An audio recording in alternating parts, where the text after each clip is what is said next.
Астана онлайн жобасына 1050-ден артық қатысушы тартылды. Себебі біздің әрбір диалогтық алаңда, пікірталас алаңында 30-дан кем емес қатысушы тартылып отырды. Жалпы осы жобаға 500 мыңнан аса тұрғындар онлайн форматта қатысып отырған екен.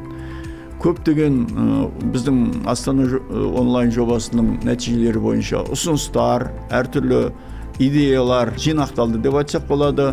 Практикалық әртүрлі ұсынымдар жиналды, және олардың барлығы мынау отбасы құндылықтарын нығайту, дәріптеу, сонымен қатар инклюзия мәселесі айта кету керек. Осы инклюзия мәселесіне де біз арнайы бір іс-шара өткіздік.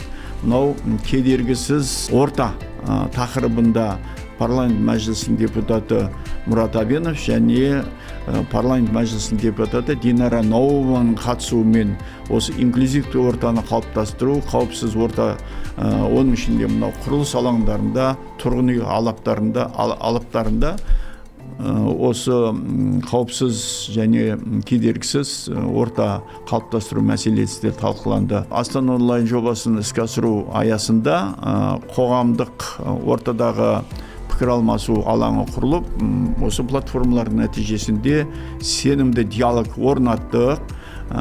Азаматтардың әртүрлі билік тарапынан қабылданатын шешімдерге өздерінің ұсыныстарын жеткізу мүмкіндіктері анағұрлым кеңейді, және біз азаматтардың, жастардың, ардагерлердің осындай талқылауларға, билік тарапынан шешім қабылдауға қатысу және ықпалдылығы анағұрлым артты деп айтуға болады. Цифрлық платформа құра отырып, біз тиімді осындай модель құрастырдық деп айтуға болады. Яғни бұл алдағы уақытта осындай жұмыстардың жалғастырылуы, азаматтық белсенділікті арттыру, атқарушы орган мен қоғам арасындағы өзара ықпалдастықты дамытуға өзінің оң септігін тигізетіндігіне сенімдеміз.